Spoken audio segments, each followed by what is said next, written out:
Good morning. I'd like to call the meeting to order and acknowledge that we are in Treaty 1 and Dakota Nations territory and the traditional homeland of the Métis Nation. On the panel today, to my left is Neil Harding, and zooming in is Tracy Anderson. And my name is Brent McIntyre, and I'll be chairing the hearing this morning. Our assessor today is Stephen Lobenstein, and our secretary is Michelle Meek.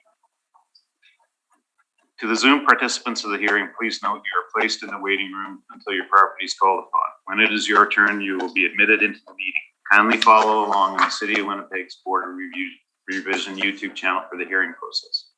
Once the host admits you into the hearing, please close or mute your YouTube player. You'll then be permitted to speak with respect to your property. Once your hearing has concluded, you can leave the meeting. We will be hearing applications for revision of the assessment roll in accordance with the Municipal Assessment Act. The matters for which revision is requested have been described in each application, and we will limit discussion to those matters. The statements that are made at this hearing are sworn testimony, and anyone speaking to the matters must be sworn in. Be advised that comparisons of assessments of properties are not considered evidence of market value by the Board of Revision. The Board of Revision is appointed annually by Council and is independent of it and the City Administration. It makes its decisions on the basis of the evidence provided at this hearing and issues a written order that will be mailed to all parties as soon as possible. Please note that the board's decisions with respect to an application may be appealed to the Manitoba Municipal Board if the matter pertains to assessed value or classification, or to the Court of Queen's Bench if the matter pertains to the application of exemptions from taxation. Should you wish to appeal, information on how to do so will be included with the board's order. With respect to the hearing process, I will confirm the points of appeal with your property to be addressed with each applicant following the swearing in. We will then have the assessor's testimony followed by questions that the applicant may have, and then the applicant's testimony followed by questions. Each side will have an opportunity to summarize if they wish. Once all of the evidence about an application has been brought forward, the applicant may leave. The process will repeat for each item on the docket today. The session will close after all the applications have been heard, and the board will deliberate in private and make its decisions. You will receive the board's decisions by registered mail as soon as possible. As information, all public hearings are live streamed, recorded, and will be part of the public record. We will be hearing items 1 through 42 on our docket today. Michelle, please affirm the assessors and the applicant's testimony. Thank you. Good morning, Mr. Assessor. Can you state your full name, please? Stephen Lobenstein. And do you affirm that the evidence you're about to give at this hearing should be the truth, the whole truth, and nothing but the truth? I do. Thank you. And the applicant, can you state your full name, please? Yes, Rod Slaughter. And do you affirm that the evidence you're about to give at this hearing should be the truth, the whole truth, and nothing but the truth? Yes, I do. Thank you. And I just, thank you. I just have one preamble comment. Given the fact there's 42 items on the docket, it would be beneficial for the board and for you, gentlemen, to concentrate on your stronger points. But certainly, you can, I mean, I'm not limiting you on what you say, but there is a lot of information here. Yeah, we spoke about this.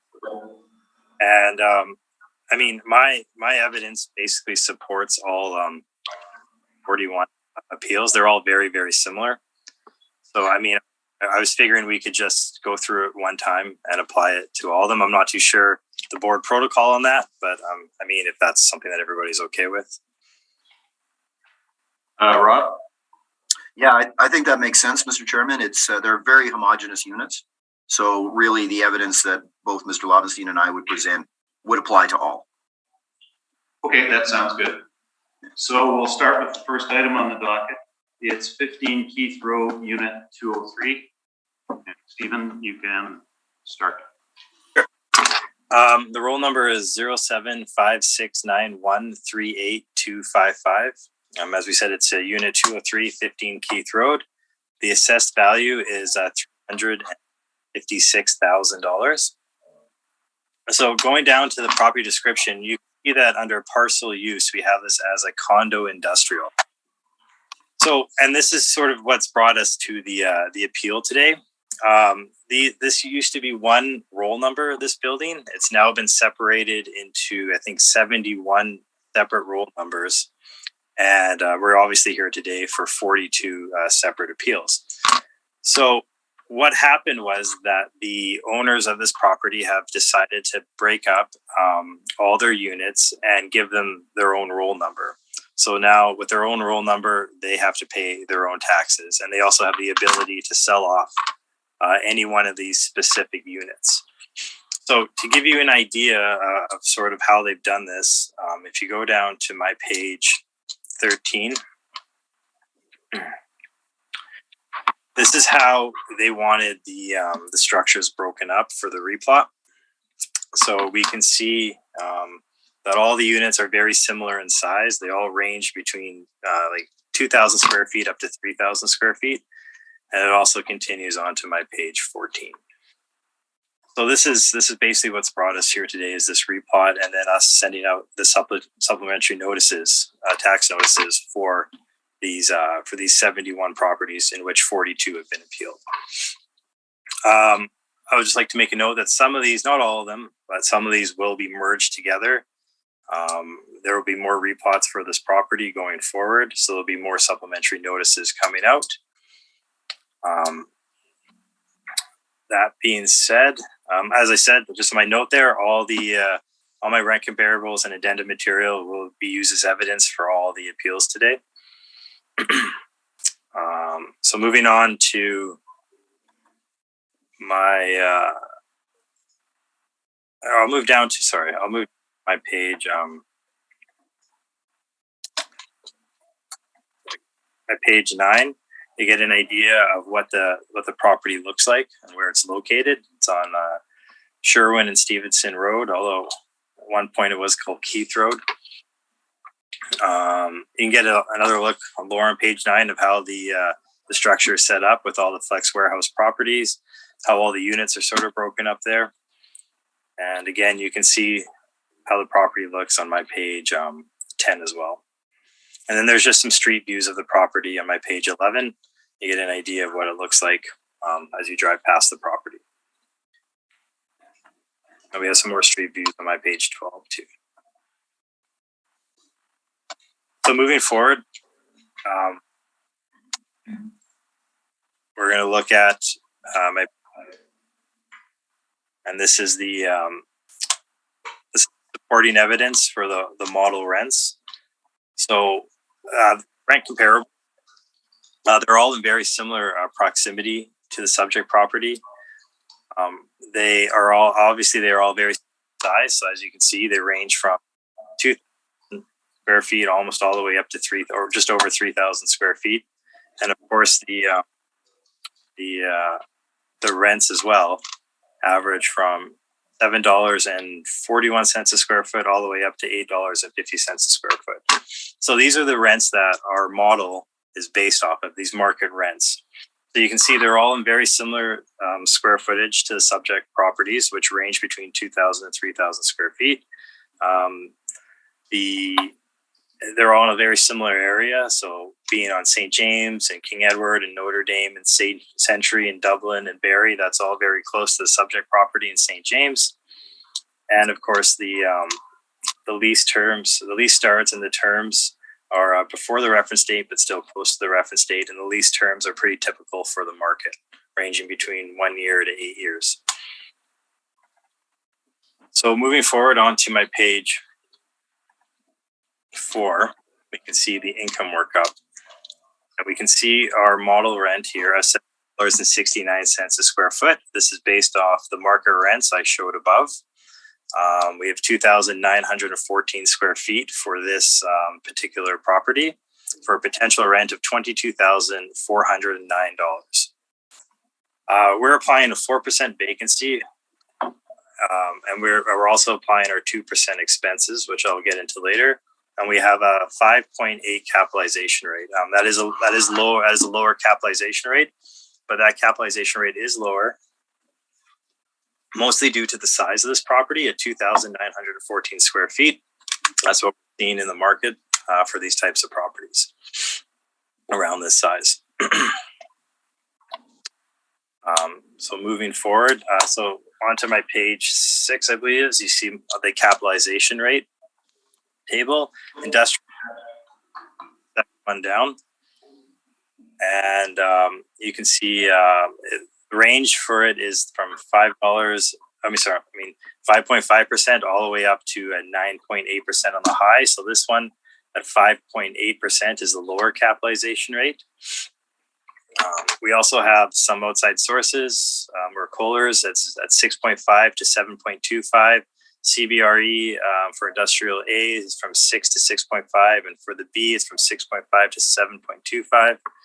And then Cushman & Wakefield again is between 6.5 and 7, and for the industrial B it's from 7 to 7.75. So moving forward.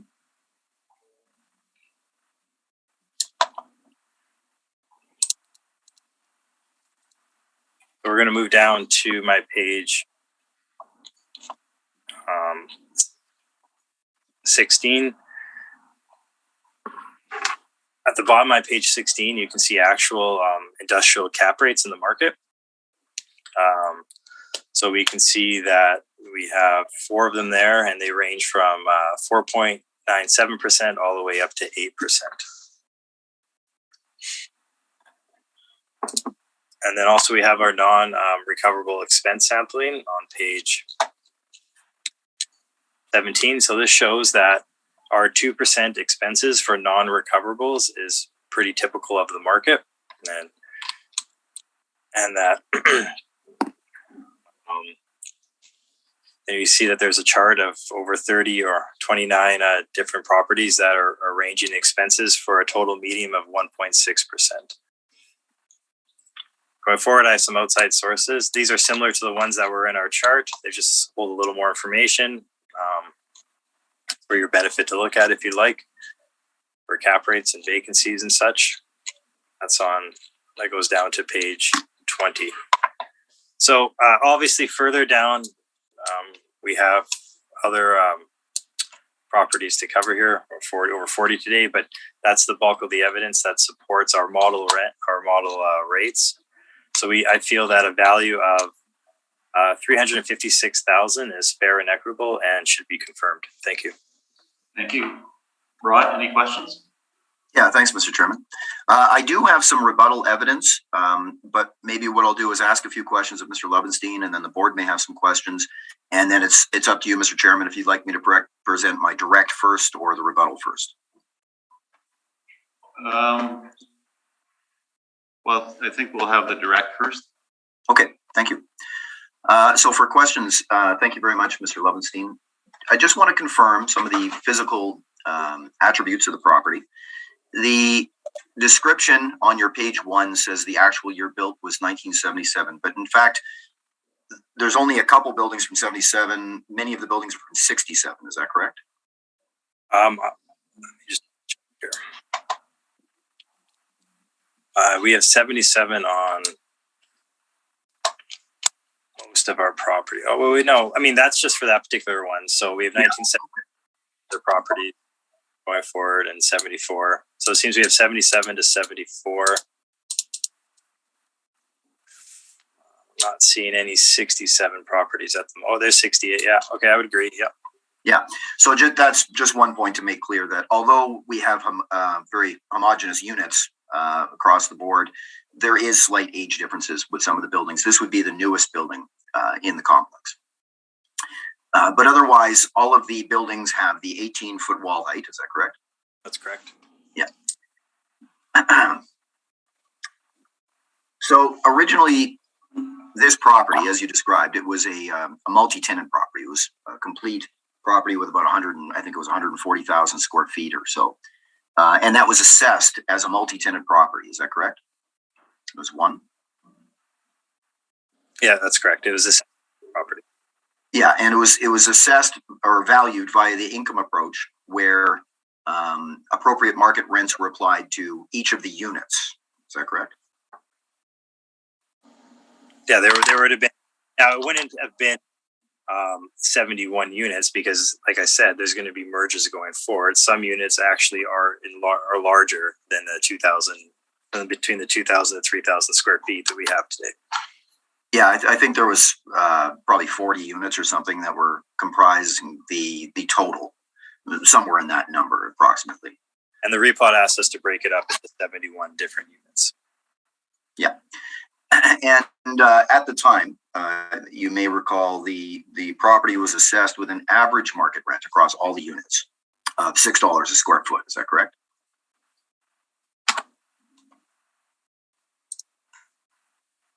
Sorry, that's correct. Yeah. Yeah. And the capitalization rate was 7%. Yeah, that's correct. And so what happened then is that the owners, the new owners, set up separate strata titles for these individual 71 units. They basically broke it all up. And then the city issued supplementaries. Is that correct? Correct. And those supplementaries, the original amount that we'll see on the supplementary was, I think, $203,000 for each unit, the sum total of which would be the $14.4 million total assessment for the property. Sorry, say that again. Well, maybe I'll reserve this question until my direct evidence, Mr. Chairman, but we'll, the point being is that the $14.4 million total was split up into 71 individual assessments. I see what you're saying. Yeah.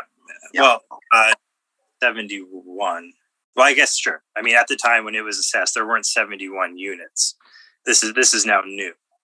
So I guess if you want to look at it from that point of view, if you want to break it up into the 71 units from our total assessment of last time, then that would be correct. But assessing it, we weren't assessing it as 71 units. Is it fair to say that the sum total of these 71 units is greater than the assessment for the building as a whole? The 71 units now, the sum total would be greater than it was when we did assess just the building as a whole. Yes. Okay, thanks. On page 3, you mentioned a number of market rent comparisons. Correct. For other flex warehouses. Yeah. Were the actual rents attained at the subject property considered as well? That's a fair question. No, I didn't look at for a few reasons. Number one, the 2017 mailer wasn't submitted, probably due to the fact that it sold at the time.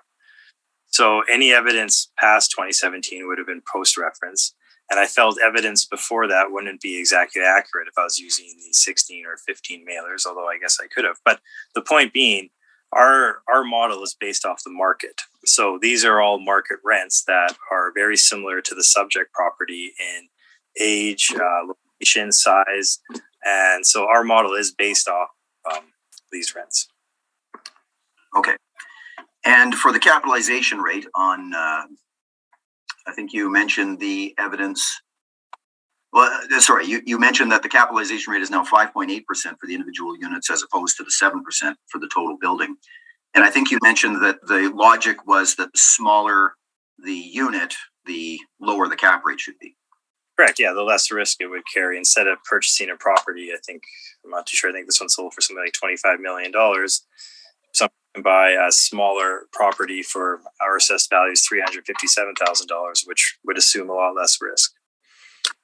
And on page 6, you show the summary of all the broker reports. And of course, these are for marketing purposes, but it gives us a sense. Yep. And you agree, I think you cited that the range for the Class B industrial is from 6.5 to 7.75, depending on the broker. Yeah. And the broker, one broker has it 6% going up to, I think, 7%. The problem, again, like you said, these are for advertising. We're not exactly sure the types of buildings they're looking at. Are they looking at capitalization rates for buildings that are 2,000 square feet? I've seen some definitions saying that they don't, but I'm not sure about all of these ones. Okay. And just to be clear, though, the 6% floor was for the Class A industrial, but for the B, the floor seems to be 6.5%. Is that correct? That's correct. Yeah. Okay. And then you mentioned a few cap rates that the city had as well on page 16. At the bottom of page 16, there's 4 industrial cap rates, and they range from just under 5% up to 8%. Yeah. The smallest of these comparisons is actually at 8%, and the largest is the lowest cap rate. So that kind of seems counter to what our hypothesis is. Would you agree? not be the case. Actually, the Waverly one's a very interesting property because it's quite similar to our subject property, though, being a large flex warehouse property at 138,000 square feet. But we are not valuing the property at 138,000 square feet. We're valuing it at the 2,000 or the 2,000 to 3,000 square foot range. Just go back to the physical attributes of the property. We described it as a combination of buildings from 67 to 77, 18-foot wall height. One thing I didn't ask Mr. Lovenstein is you have inspected the property, eh? I have been in parts of the property in the past, but I did not inspect the whole property for this inspection. That's fair. I wouldn't expect that. There's a lot of units. But generally, you're aware that the majority of units are a very low amount of office finishes, predominantly warehouse. That's fairly typical of industrial properties. Yeah, but I may, would you agree that flex warehouse is quite a wide range of finishes? You can have flex warehouse properties that have up to 100% office finish, correct? That's not typical, but it does happen at times, yes. Yeah, there's quite a range there. Okay. That's all the questions. Thank you. Thank you. Tracy, any questions? I think she's muted. Sorry. Thank you, Mr. Okay. Chairman. No questions. Thank you. Neil? Just Mr. Slaughter hit my question on the nose about the cap rates on page 16. But in terms of risk, you're saying there's lower risk with a smaller unit, but wouldn't the vacancy risk be higher? Because if you got a 2,000 square foot unit, you're either going to be 100% occupied or 100% vacant.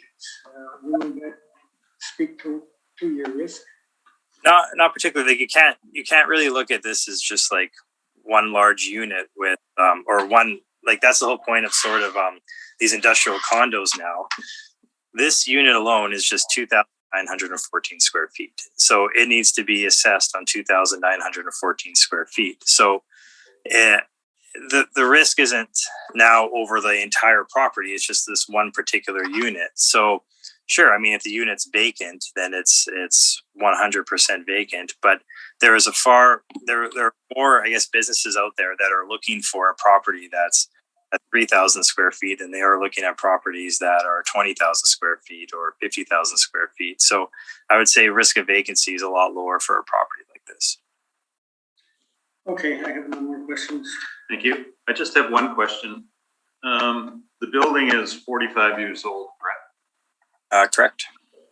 Has there been any renovations done since the original construction? Yeah, I mean, there has been some renovations that have been done. You can see the exterior has definitely been updated. But in terms of individual, I guess, a unit now, some haven't. So, I mean, we've kept it at the original year built there. Okay, that was my only question. Rod, you're up. Now, do you want to do the rebuttal now? Maybe I will, Mr. Chairman. Thank you, because it kind of relates exactly to the evidence that we just heard. Sure. So we have to get out. It should just update.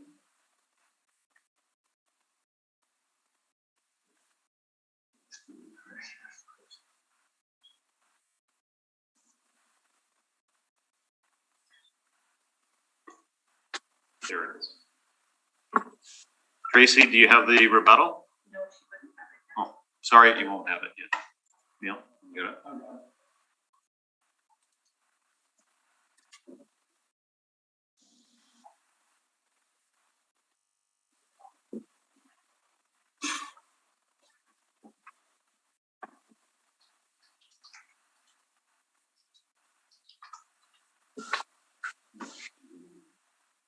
Yeah, she needs herself.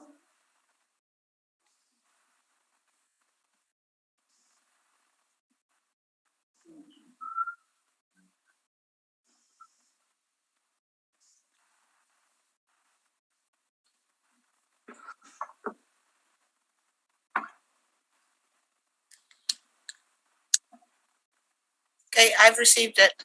Thank Okay, you. perfect. Thank you. Stephen, have you got it? I have not got it. Is it? Oh, one sec, sorry.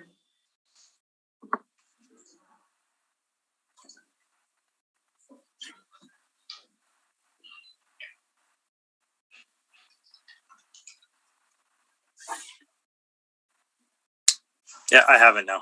Okay. Okay, Rod, you can proceed. Thank you, Mr. Chairman.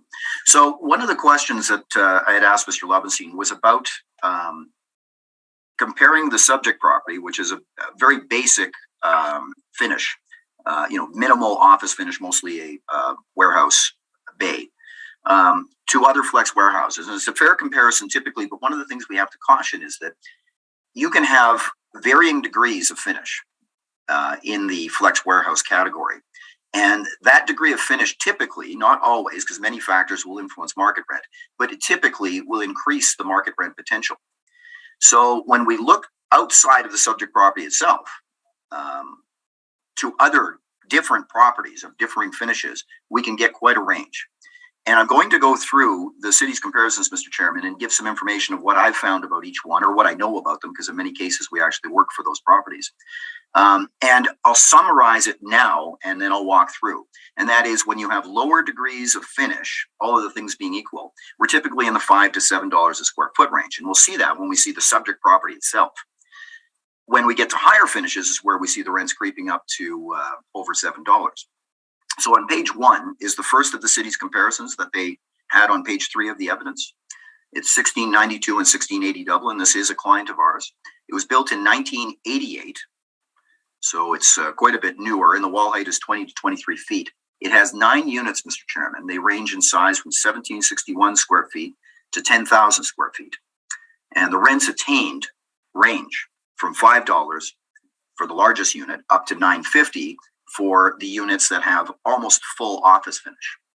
And the 3 units that are quoted by the city in this property, 3 of the comparisons that they have, 1692 unit 1, 2, and 3/4, all have high degrees of finish. If we look to the business assessment as an indicator of how much HVAC these units have, it's 100%. And I know from working these properties that these particular units do have higher degrees of finish.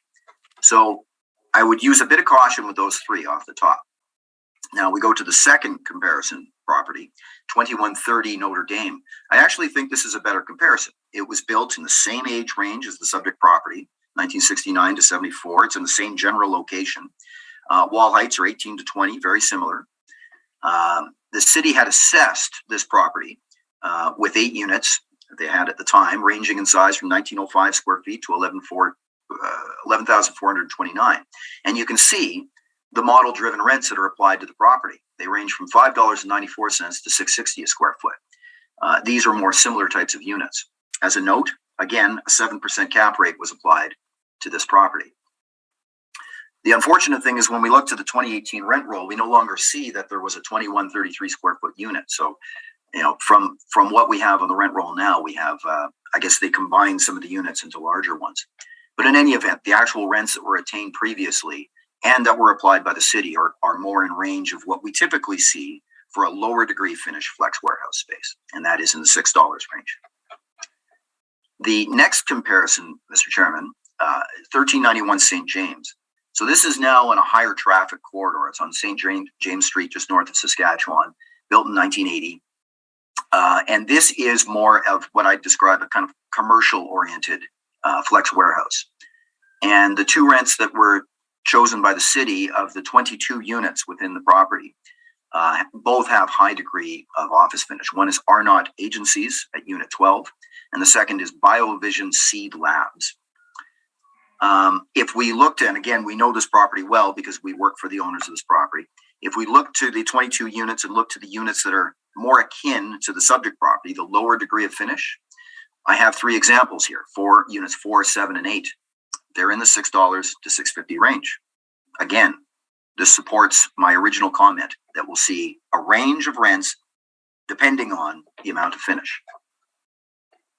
We unfortunately don't have any information on 656 King Edward. 532 Barry, 1967 build, 16-foot wall height. And the tenant that was chosen, or the unit that was chosen, unit 532, is AccuTool Service Center. And apparently it has 41% HVAC. The Board of Revision, we note, had reduced the market rent for the whole property to $7 across the board. 550 Century is built in 1978 to 79. You can see this again is on the other end of the scale. This would be a more commercial oriented flex warehouse. You can see in the picture. And the unit that was quoted, J&M window and door, is basically office finish. 1499 Dublin. Again, this is a good comparison. This is now on the range of flex warehouses with lower finish. Built in 72, wall height 15 feet, 11 units, all in the range of the subject property size, 1397 square feet, which is smaller than most of ours, to 3719 square feet. And the rents range from $5 to $7.35. The city has used the one comparison at $7.35. And you can see that at the bottom of the comparisons. You can see all the rents here ranging $5, $6. $7.35, we know why that is so low. Number one, it has a higher degree of finish. And number two, it was a 1-year lease. Short-term leases often will come with a premium. So, we should really look at what's happening in the whole property rather than just take the one rent, in my opinion. And I think this is the last one, Mr. Chairman, 675 Barry, built in 1988, again, much newer, wall height 20 feet, and according to the BA records, very high degree of finish. So when we look at the comparisons, Mr. Chairman, and you'll see this again when we look at the subject property itself, the actual rents, which really are the ones that we should be focused on the most, you will see that bifurcation between the low degree of finish and the high degree of finish. And I would just ask for some caution when we're valuing the subject property, not on its actual rents, but on higher degree finish units. On page, the last page, sorry, of the rebuttal, Mr. Chairman, you will recall that besides the broker reports, the city had 4 cap rate comparisons in their evidence. And we saw the range from just under 5% up to 8%. We have a couple comments about 2 of those comparisons. 90 Park Lane, that was one of the comparisons, was actually unencumbered at the time of sale. So there wasn't a rent in place when the property sold to derive a direct cap rate from. And we have a quote from the news release from Pirate stating that the trust was able to relocate the existing tenant from this asset to another. The asset was unencumbered at the time of sale. And the second comparison is one that I think Mr. Lovenstein and I would disagree about the comparability with the subject property, and that's 1100 Waverly. This, in my opinion, is at that other end of the scale of high degree of finish. Some of the tenants in this property include a restaurant, an engineering office, education resource center, a laser tag unit, liquor control commission, Palford Community Living Services. This is more of a high degree commercial type industrial flex property. And so therefore, I don't think it's the best comparison. So I just give that caution on those 2 cap rate comparisons. Of note, if we remove these 2, then the cap rates that are left by the city are actually at 7.44% and 8%. The 8% again was the smallest at 5,000 square feet. I think that completes our rebuttal evidence, Mr. Chairman. Thank you. Stephen, any questions? Just a few. The subject property. So just looking at, I'm just going to start from the bottom where you finished off at 1100 Waverly. So you're saying the subject property is not as high a degree to finish as 1100 Waverly. Like that, there's restaurants, engineering groups, a laser tag, a gym, so on. Does the subject property have a restaurant in it? I think it has 1 restaurant, and we'll see that rent when we get to the direct evidence. Does the subject property have a gym-related tenant in there? I don't know about that, but I can say that having inspected the property, there was very few units, maybe 1 or 2 that had a higher degree of finish. Most of the units have just a small office in front. So it seems that they have similar finishes to 1100 Waverly. And there's a restaurant, gym-related. We'll see when we look at the mailer later on. We'll see that. Going forward, I just want to make... Sorry, Mr. Lovenstein, just to be clear, I don't think they're comparable at all. Out of the 71 units, we had 1 restaurant, and we'll see that rent. We'll talk about that actual rent. Yeah. Otherwise, the units are low degree finish. I think there's only 1 restaurant in 1100 Waverly as well. So on your page 3, you supplied some an income workup from the city of Winnipeg. Would this be comparing assessments? Yes, it is. So going forward, but you would agree that all comparables here that you've pointed out are in a similar location to the subject property, similar wall heights, similar year built, and all have similar square footages to the subject property. Would you agree to that? Well, there's different degrees of where they're located. They're all in St. James. Some are on high traffic corridors. Some are more like the subject, like Notre Dame, for example. Ages range up to 1988 from the subject's age of 67 to 77. Wall heights are fairly similar. I guess the main point I'm trying to make is that we see a definite difference in the rents attained depending on the type of finish. Okay, those are all my questions. Thank you. Tracy, any questions? Oh, thank you, Mr. Chair. Thank you. Thank you. Neil? Again, I'm not having much luck this morning. Mr. Lobenstein stole my question about the comparison of assessments. Okay, thank you very much. And I have no questions. Thank you. So, Rod, you can proceed with your direct. Thanks very much, Mr. Chairman. I'll allow everybody to turn to the direct evidence for Unit 203. Everyone's good with that? Yes, I think so. Okay. So Mr. Lobenstein has gone through the description of the property very well, and we've highlighted some of the points that I wanted to make about the varying ages of the buildings. So it's not all 1977. There's a range of about a decade between the buildings. To answer your question, Mr. Chairman, there hasn't been much improvements to these units beyond the typical upkeep. After these current owners purchased the property, they did some exterior touch-ups, but the total amount of improvement was very minimal for the square footage of the property. The insides of the units remain the same. So on page 3, we have the aerial photo. Again, Mr. Lobenstein had gone through this. There's 7 buildings. You can see the location on Sherwin Road. So it's just south of Notre Dame. And we've labeled the numbers so you can see for the unit number. So right now we're discussing unit 203, and obviously it's in building 200 there. And then we have some photographs of the properties on page 3, page 4, and you can see a typical unit at the bottom of page 4. It's mostly wide open warehouse bay. There'll be typically a small office in the front. There are, from my inspection in the beginning of January, I inspected about 6 different units. Most were like this. I confirmed that the ones that I didn't see, and mind you, I have seen them in the past because Altus used to work for a previous owner. 90% are going to be this type of finish. There are minor exceptions. One is the restaurant that was mentioned, and there's a diabetes association that have about 60% finish in their unit.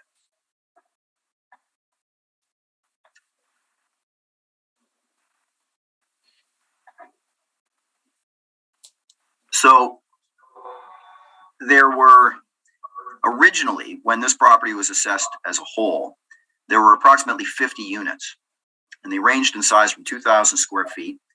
And there was one unit that was a combination of many that was up to 40,000. But the majority of the units are pretty much the same size as what we're assessing now.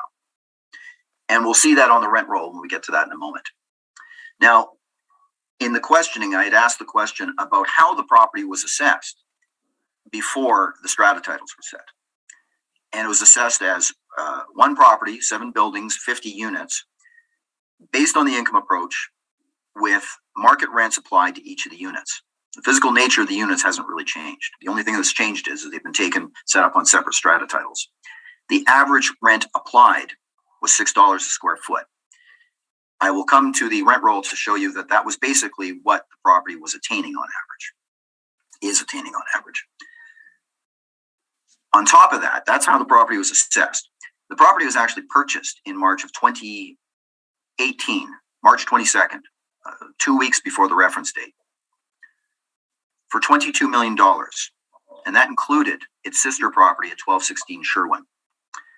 When we combine those 2 buildings' square footage, Mr. Chairman, that sale price per square foot was $85.60 a square foot. That's pretty much exactly what the property was assessed for.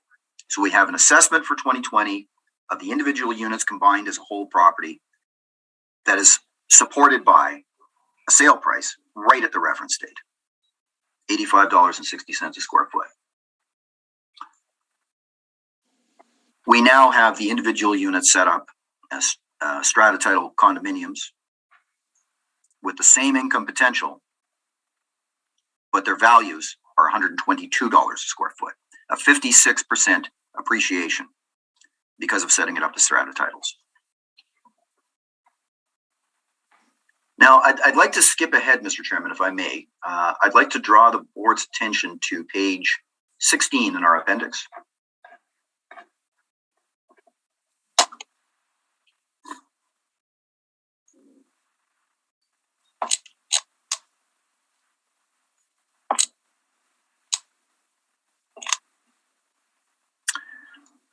On page 16, we see the notice of change in assessment for the subject property.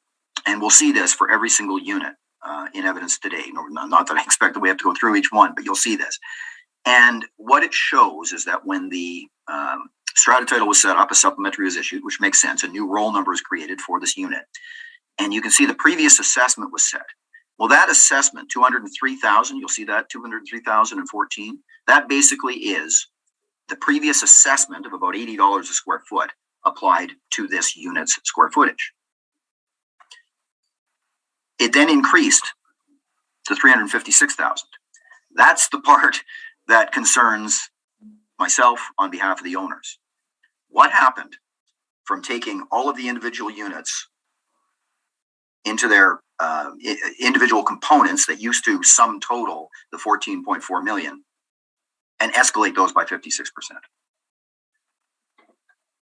On the next page, Mr. Chairman, sorry, not the next page. I'll ask you to skip ahead, please, to page 20. We will see the income workup for the subject property now as an individual unit. 2914 square feet, as mentioned by Mr. Lobenstein. And just to be clear, most of the units that are in appeal today are very similar in size. They range from about 2179 square feet. I think this would be one of the larger ones, but they're all pretty much the same. And that's why I agree with Mr. Lobenstein that the evidence that we describe now basically applies to all. The market rent, as mentioned by Mr. Lobenstein, I think is $7.65. That's an increase over the $6 that was applied to the property when it was combined. And the other difference is the capitalization rate that was 7% has dropped to 5.8%. If we skip ahead to page 23, we'll see how the property was assessed when all the units were together. 183,770 square feet. If you do the math on the market rent potential there, it's $6 a square foot on average. That was, though, not $6 applied to 183,000 square feet. It was 50 different units, basically, of the subject sides, with the exception of one combination or a couple combinations. And a 7% cap rate, producing a value of 14.4 million. Now, if we could, Mr. Chairman, please go back to page 9, and we'll talk about our income approach to value.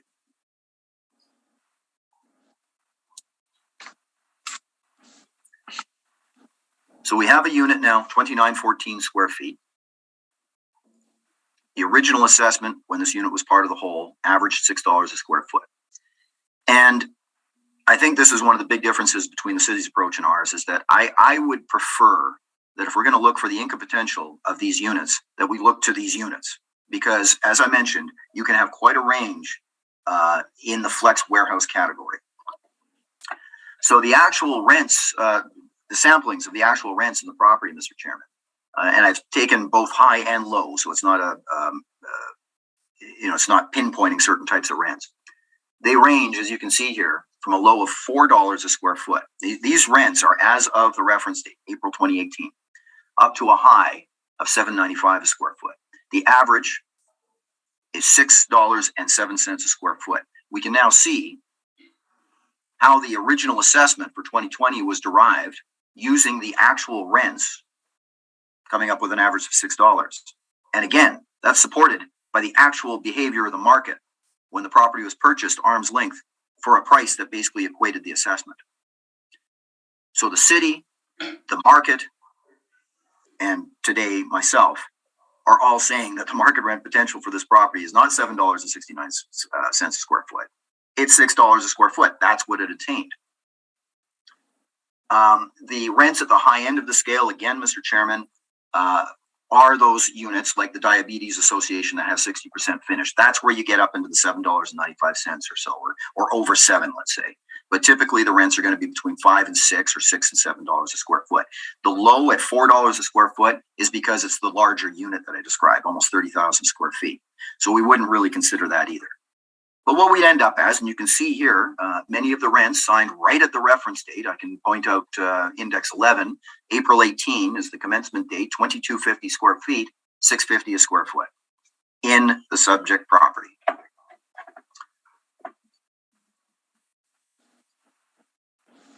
So what we've done, Mr. Chairman, is we've looked at this and we have agreed to an escalation over what had been applied. And I step back and I wonder to myself, well, why would we be increasing the market rent from what the market told us and what the city had used? It's still the market rent potential of that unit. Nothing changes. These tenants don't care if they're occupying a unit in a multi-tenant assessed property or a strata title unit. It's the same unit. But we have used $6.75 a square foot, Mr. Chairman. And I think that's at the high end of what would be appropriate for the units overall. We agree with the 4% vacancy allowance. We agree with the shortfall rate.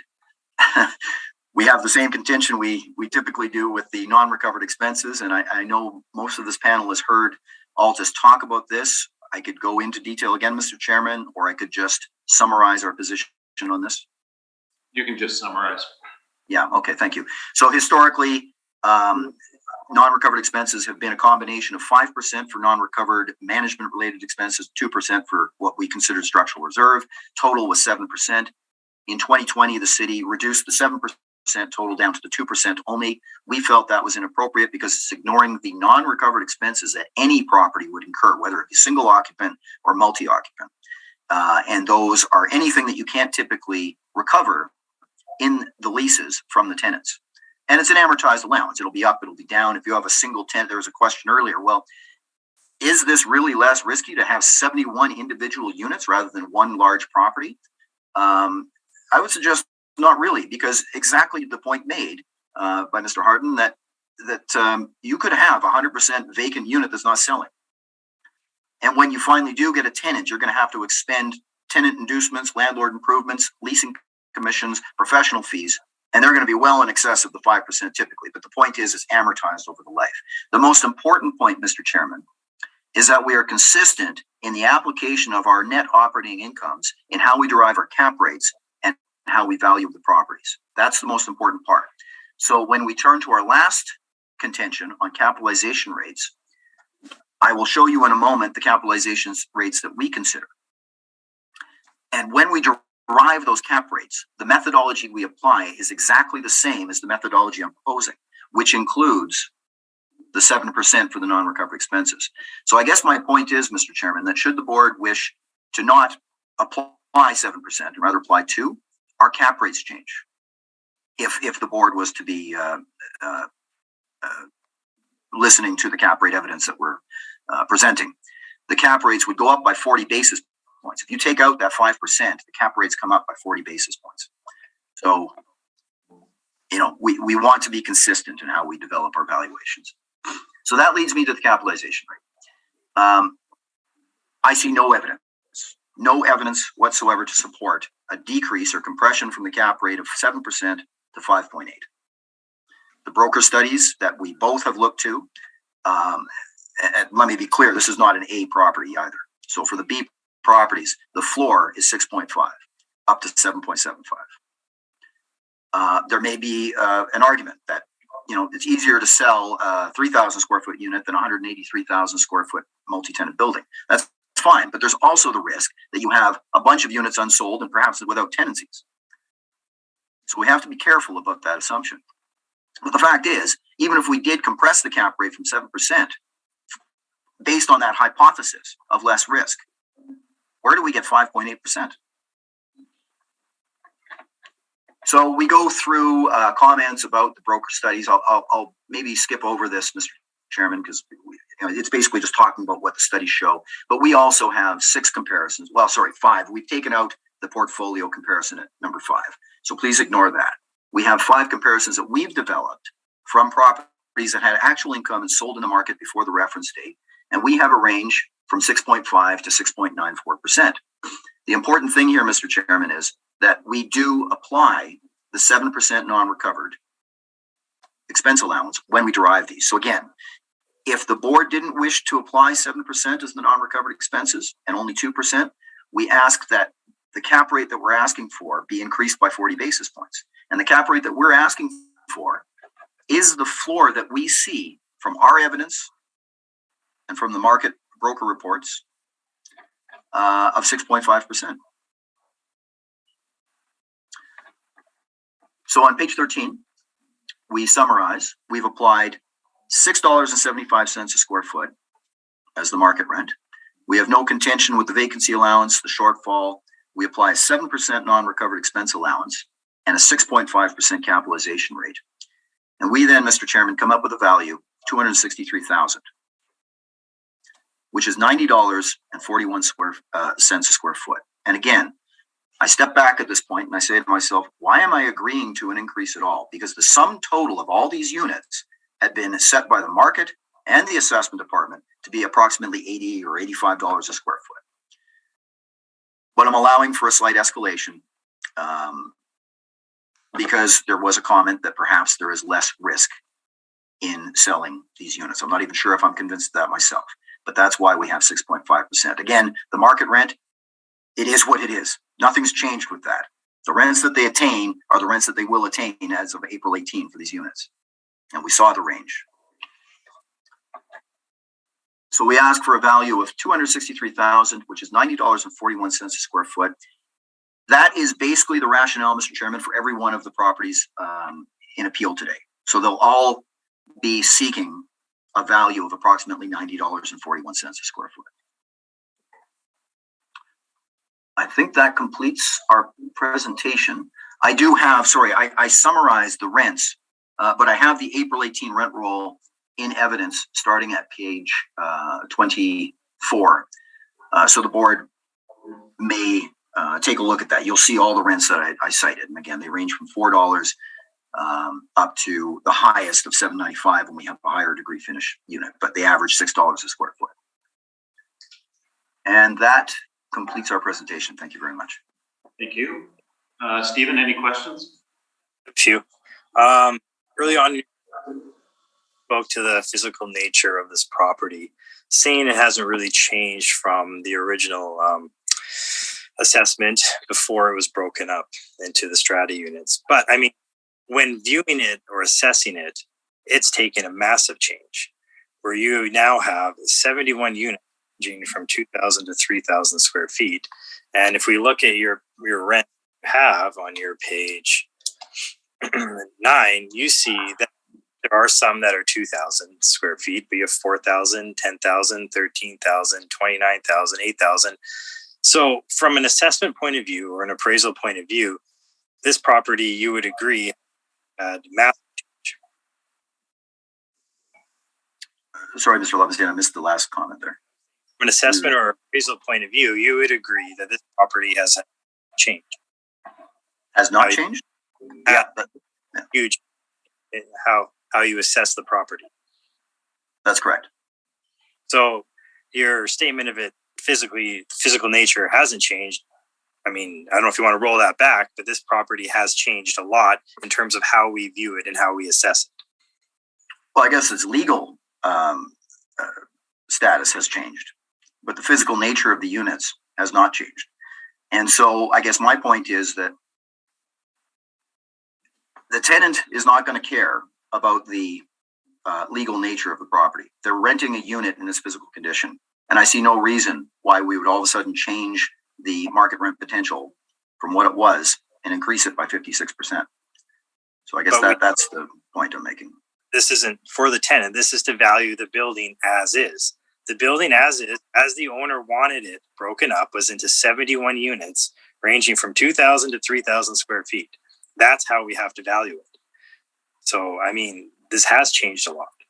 Well, that's basically how you did assess it, though. As the city originally, you assessed each of the income potential, for all of the various units, and there were a few that were combined. We see one that was $29,950. That was a combination of many units. But as I say, the rent is $4 a square foot. You see the correlation between the size and the decrease per square foot. So I think I've addressed that in the application of a market rent for a 2,900 square foot unit.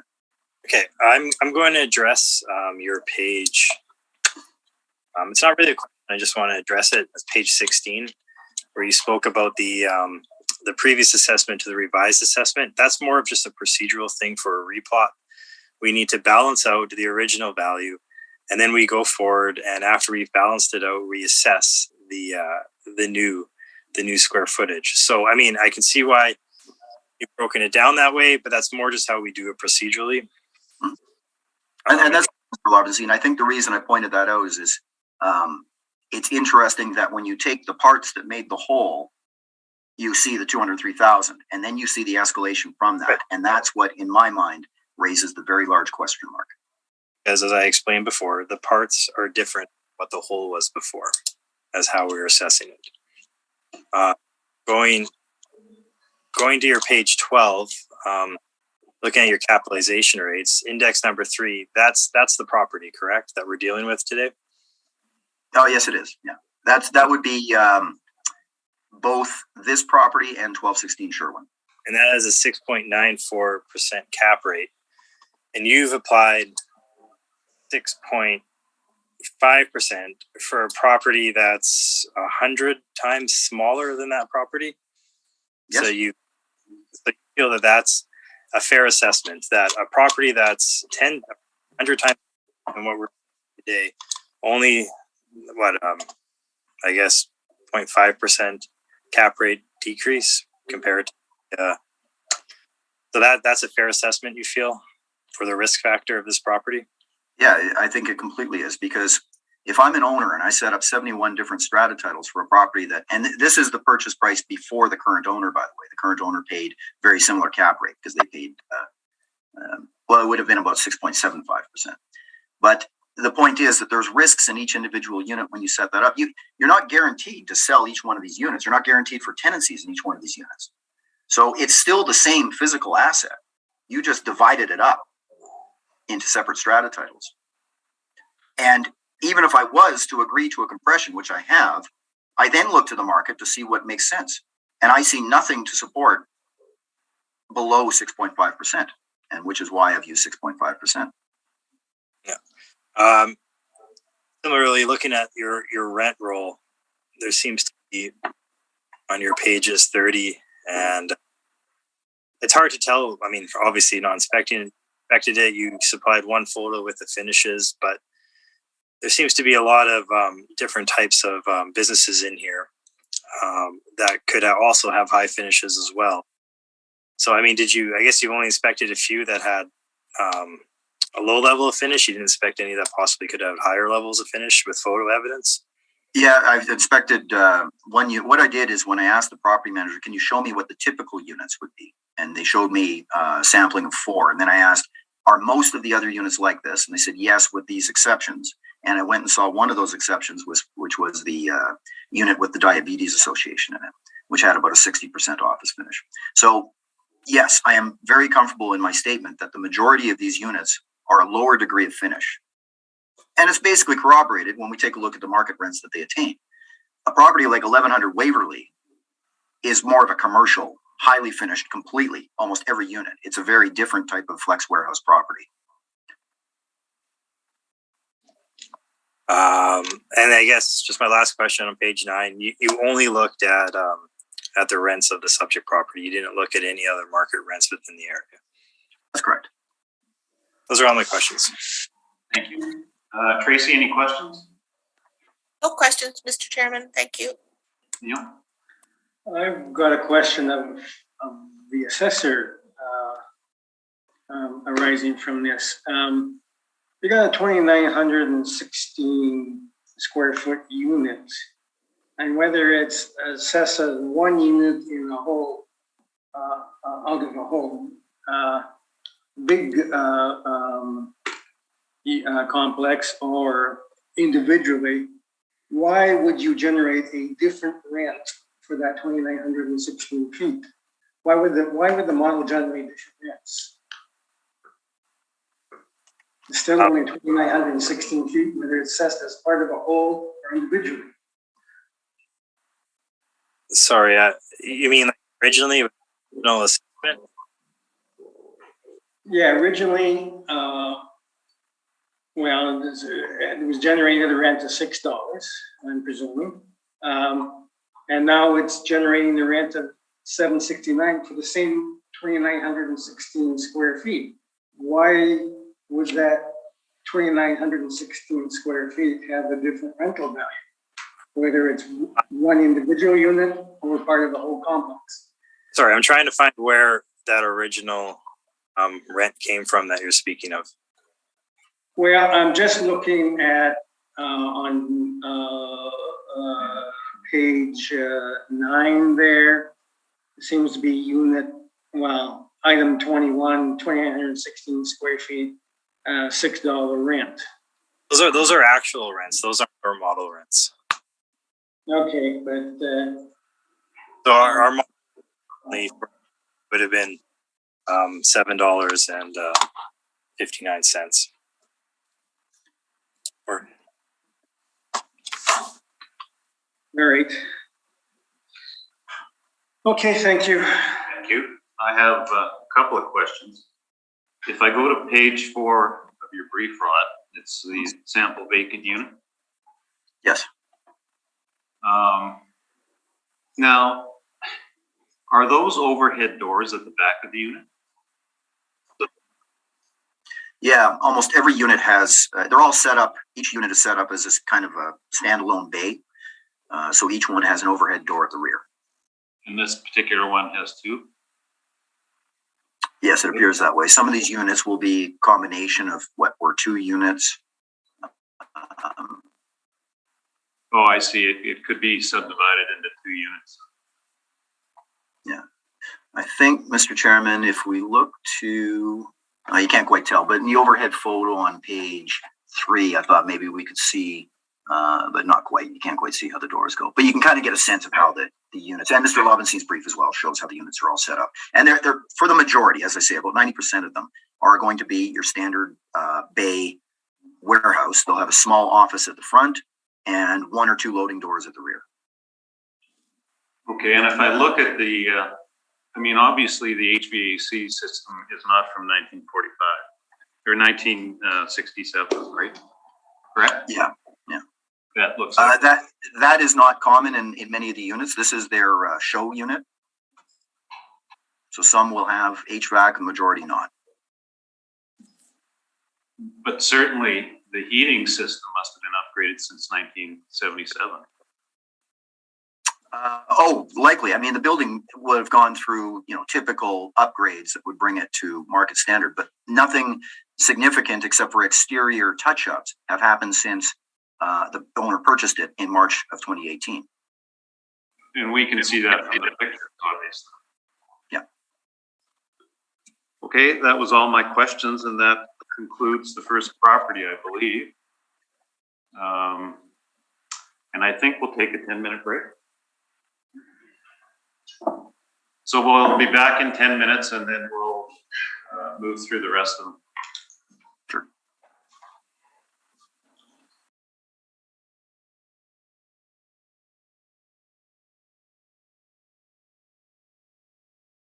Thank you. We'll reconvene the hearing this morning. The next property is Unit 204, 15 Keith Road. okay. How do you want me with it? Or do you want me to just read out the roll number and the value? Because like we spoke before, all properties are very, very similar, and it's the same evidence for all of them.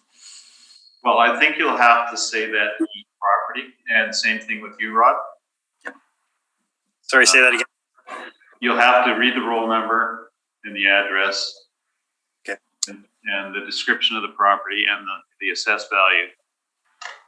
And, okay. And at that point, indicate that the previous evidence submitted for the first property is also going with this property. Yeah. Or something to that effect. And Rod, you'll do the same thing? Certainly, yeah.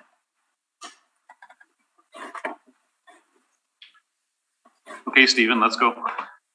Yeah, this guy's getting organized. Give me a second. Okay, so for the property, it's 20415 Keith Road. The roll number is 07569 138 The assessed value is $356,000. Is there anything else you'd like me to add? Just add that the parcel use is condo industrial. And the parcel use is condo industrial. Thank you. Okay, Rod, it's your turn. Okay, for unit 204, roll number 07569138260. I have that correct. We are seeking, Mr. Chairman, a value based on the evidence presented for the last property of $263,500. Thank you. Any questions, Tracy?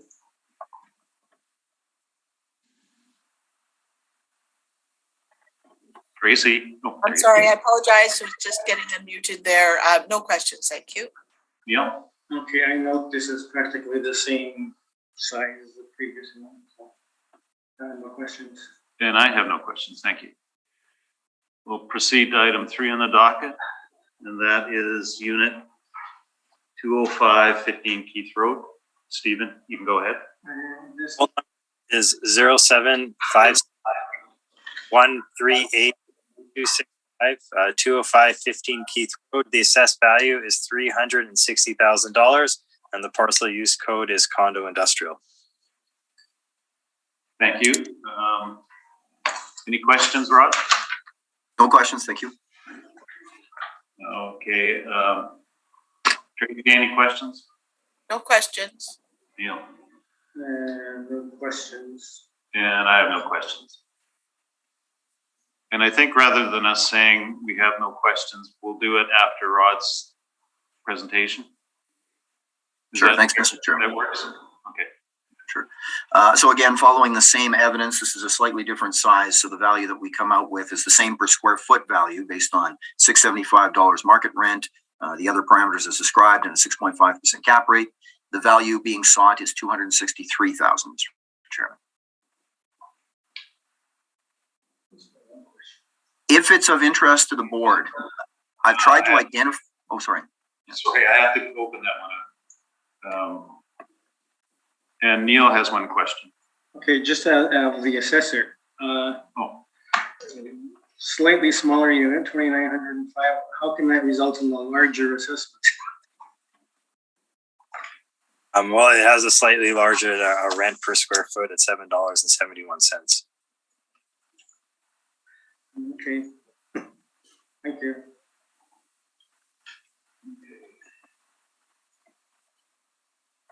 And any questions of Rod? Tracy? None for me, thank you. Neil? No. And I have no questions. So the next item is item number 4. And that is 15 Keith Road, Unit 206. The 07569138270 206 15 Keith Road. The assessed value is $339, and the parcel is condo and. Thank you. And Rod, you can make your presentation. Thank you, Mr. Chairman. Unit 206, roll number 07569138270. Again, we are seeking a market rent of $675. Other parameters as described in a 6.5 cap rate. It brings us to the same per square foot value sought of approximately $90 a square foot. In this case, with the square footage of the unit, it equates to $250,000. Thank you. Tracy, any questions?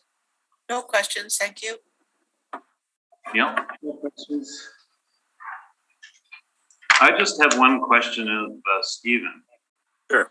On page 1 of your brief, there's a land area shown. 6,855 square feet. Sorry, just give me a second here.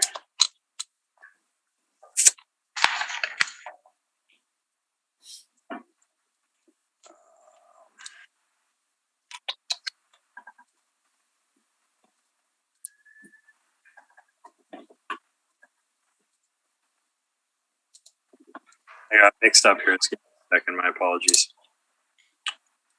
Because I believe it's the only one that had a land area, other than the leasable area. I think they 1,658 square feet. They all seem to have land areas. Yeah, but it's all equal to the. Hang on a second. I moved my. I moved down too far. All right, let's see here.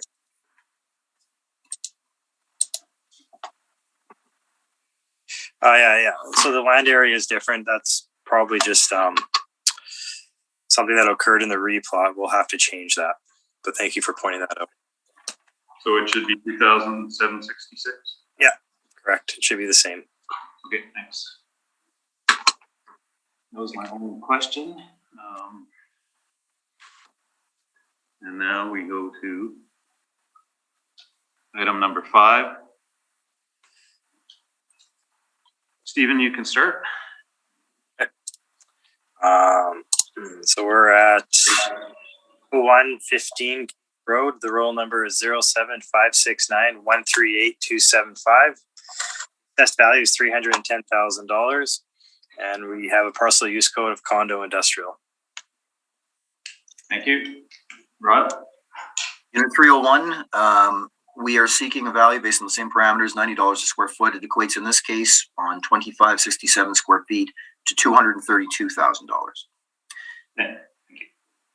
I will point out, Mr. Chairman, that the only difference now as we move into building 3 is that this is where the ages slightly vary. So building 3 is a 1974 original age. All these units are basically in the same physical condition, but just for your reference, I'll point it out as we go through. Okay, any questions, Tracy? No questions. Neil? No questions. I just have one. So the original age of this building was 1967? Rod? No, one of the buildings. So of the 7 buildings, building 5 was 67 or 68. And then we jumped to 74 for the next round. And then the newest ones were 77. So this one is 74? Yeah. Even though the effective age on the brief is 1977?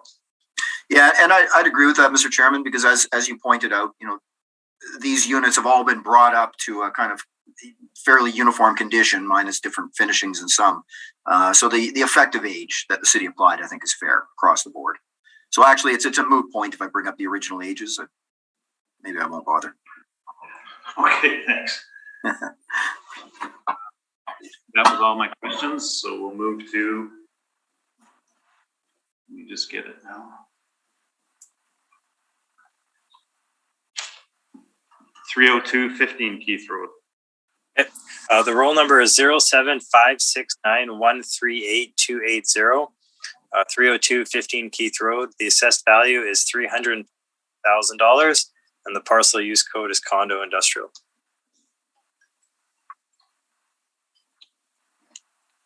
Could you repeat the assessed value? Yeah, I have $321,000.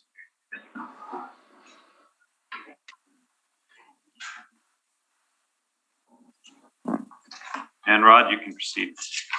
Thank you, Mr. Chairman. Unit 302, based on our valuation, the value should be $241,000. Thank you. Tracy, any questions?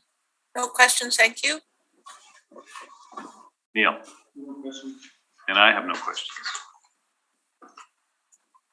So we go to unit number 7. Let me just bring it up.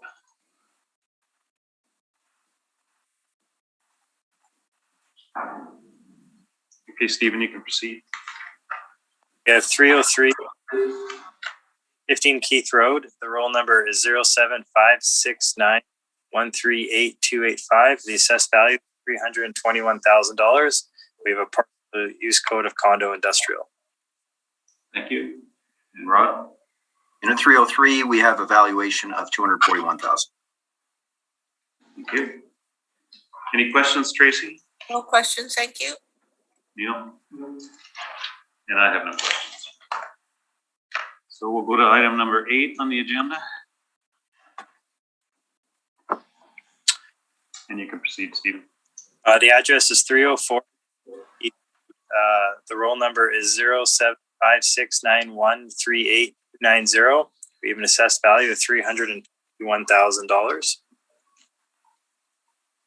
And sorry, the parcel use code is condo industrial. Stephen, I notice sometimes your microphone cuts out. Okay. What did we miss there? Well, it came across as 301,000. 321,000. Okay, I'm not going to do it again because we've already heard the value, but just for the testimony. Okay, Rod? Unit 304, Mr. Chairman, we're seeking a value of 241,000. Thank you. We'll go to number 9 on the docket. Am I going too fast?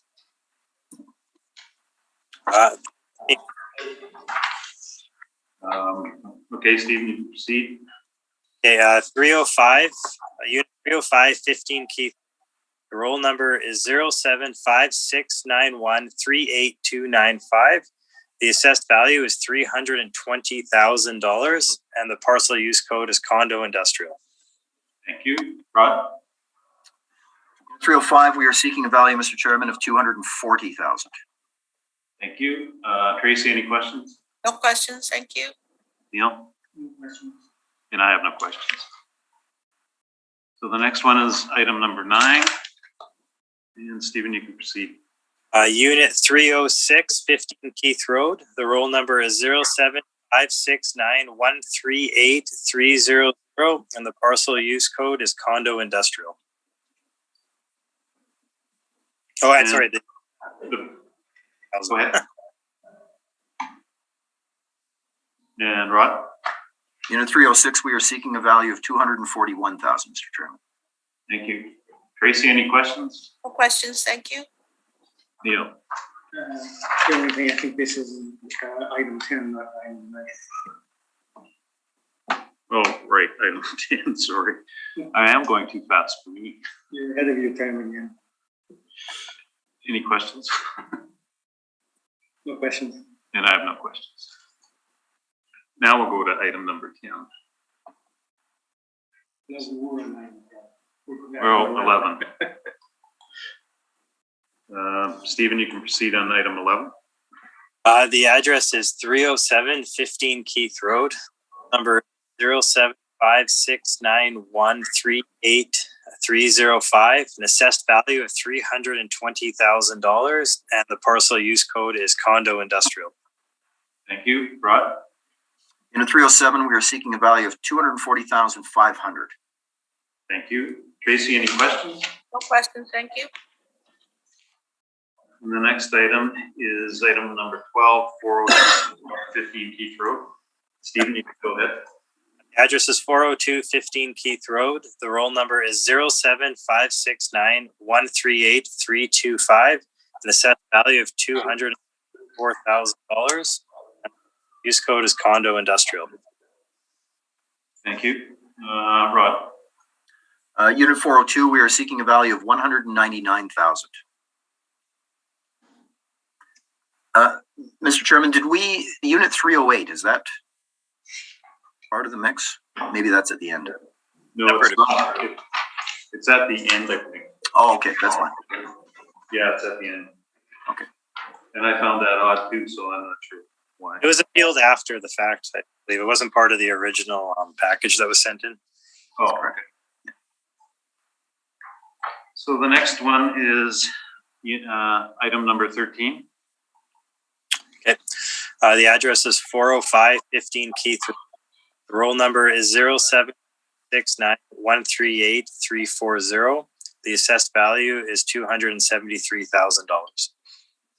Thank you. Rod? Unit 405, we are seeking, Mr. Chairman, a value of 199,000. Thank you. Tracy, any questions? I have no questions, thank you. Neil? No questions. No, I have no questions. We will go to item number 14 on the docket. 40715 Keith. 40715 Keith Road. The roll number is 07569138350.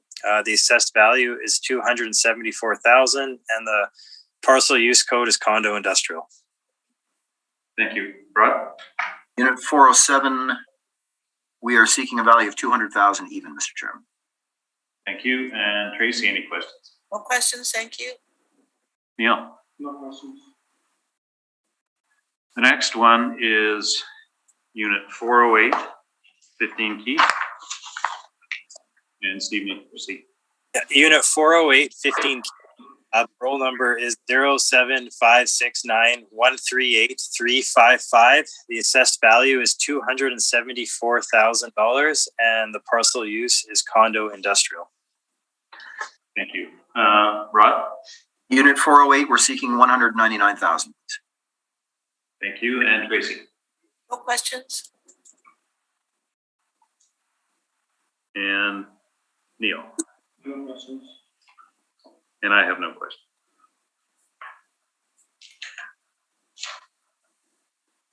Next one is item number 16, 40915 Keith Road. At 40915 Keith Road, the roll number is 07569138360. The assessed value is $274,000. The parcel use is condo industrial. Thank you. Rod? Unit 409, we're seeking 199,000. Thank you. Thank you.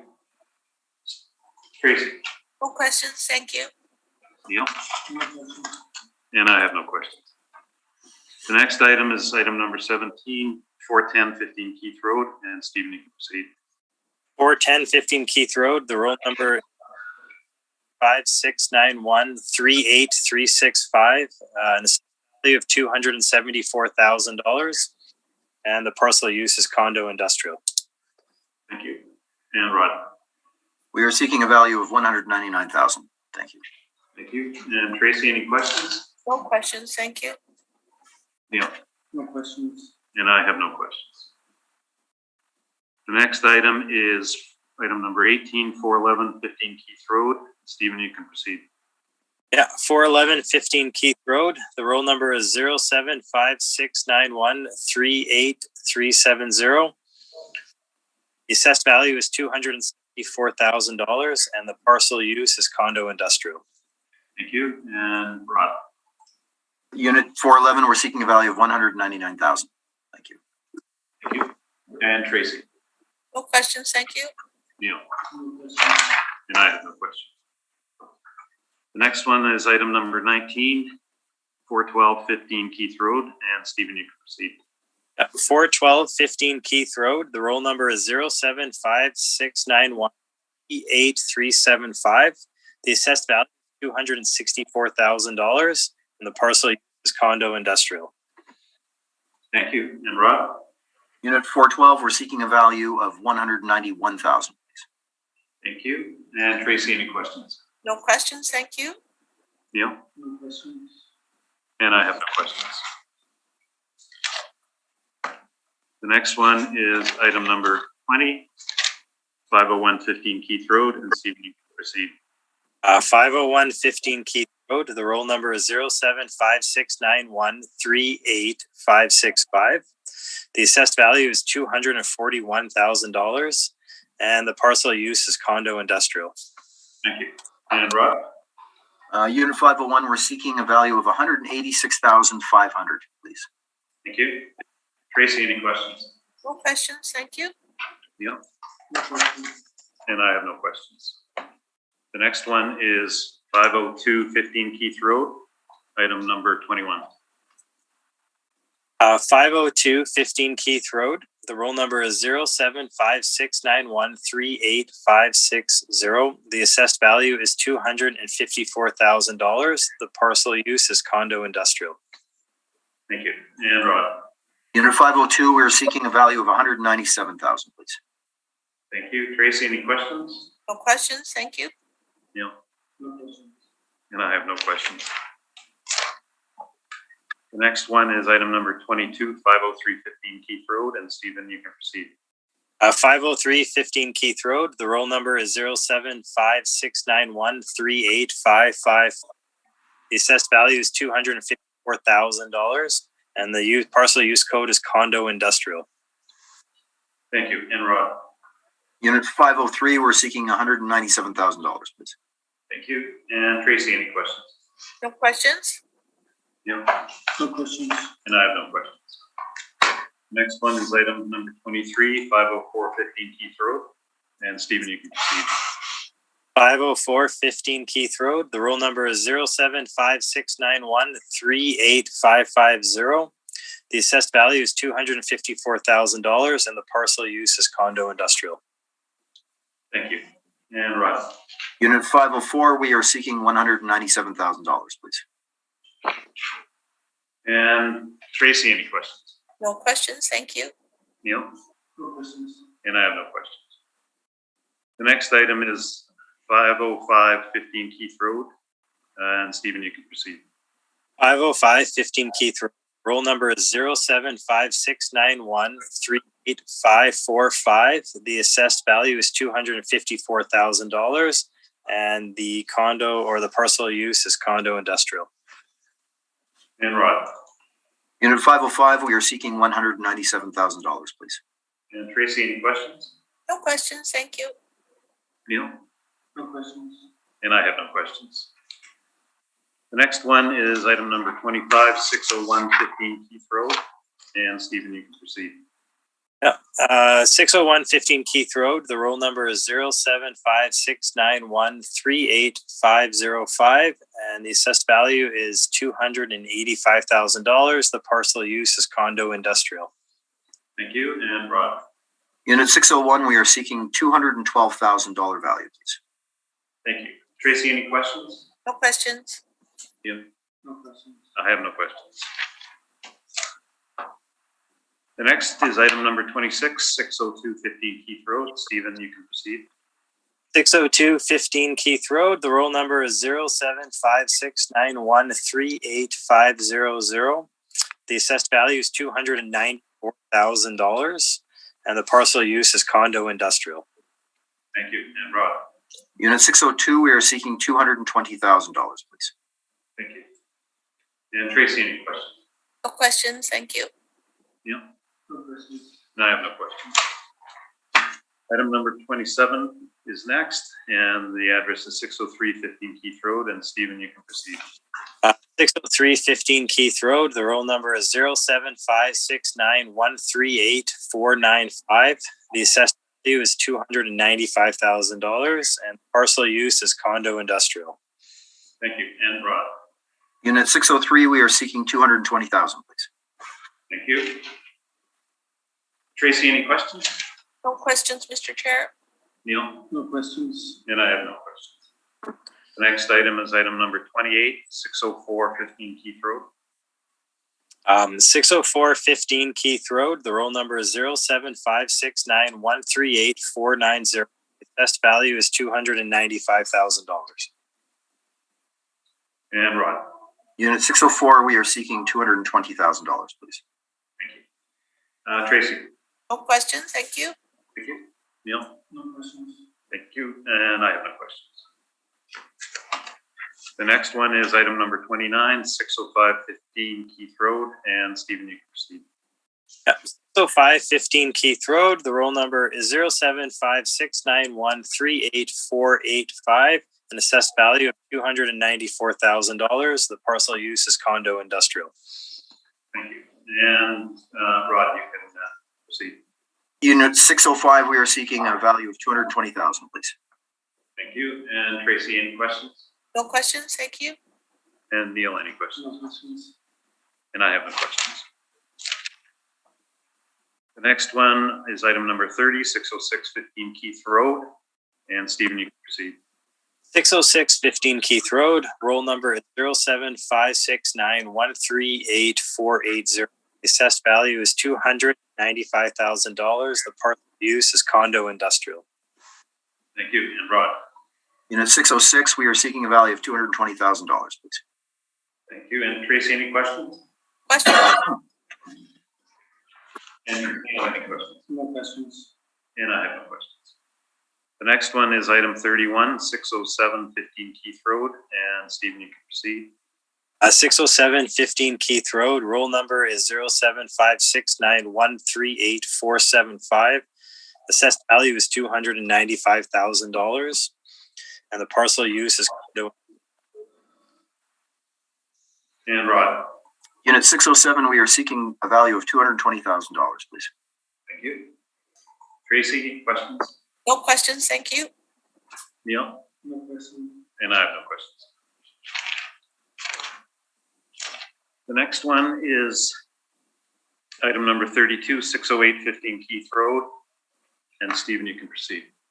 608 15 Keith Road. The roll number is 0756913840. Value is $290,000, and a parcel use code is condo industrial. Thank you. And Rod? Unit 608, we are seeking a value of $220,000, please. Thank you. And Tracy, any questions? No questions, thank you. Thank you. Neil? No questions. Thank you. And I have no questions. Item number 33 on the docket is 609 15 Keith Road. And Stephen, you can proceed. 609 15 Keith Road. Roll number 0756138465. The value is $295,000. The parcel use is condo industrial. Thank you. And Rod? Unit 609, we are seeking a value of $220,000, please. Thank you. And Tracy, any questions? No questions, thank you. Neil? No questions. And I have no questions. Thank you. The next one is item number 34, 610 15 Keith Road, and Stephen, you can proceed.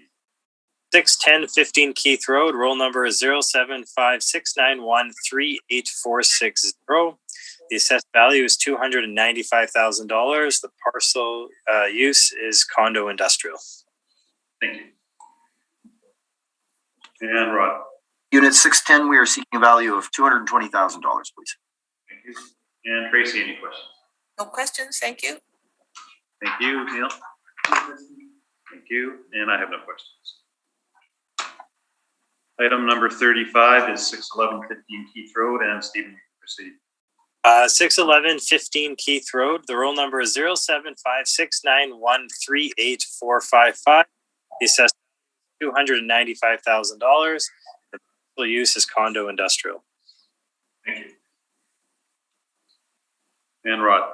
Unit 611, we are seeking a value of $220,000, please. Thank you. And Tracy, any questions? No questions, thank you. No questions. And I have no questions. Item number 36 is 612 15 Keith Road, and Stephen, you can proceed.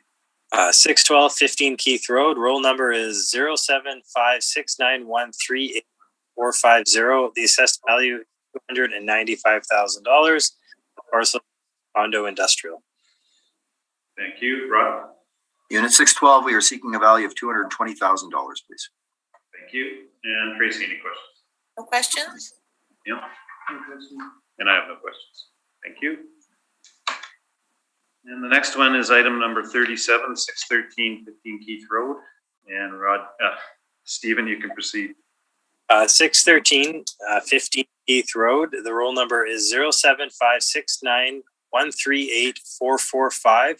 The assessed value is $295,000, and the parcel use is condo industrial. Thank you. Rod?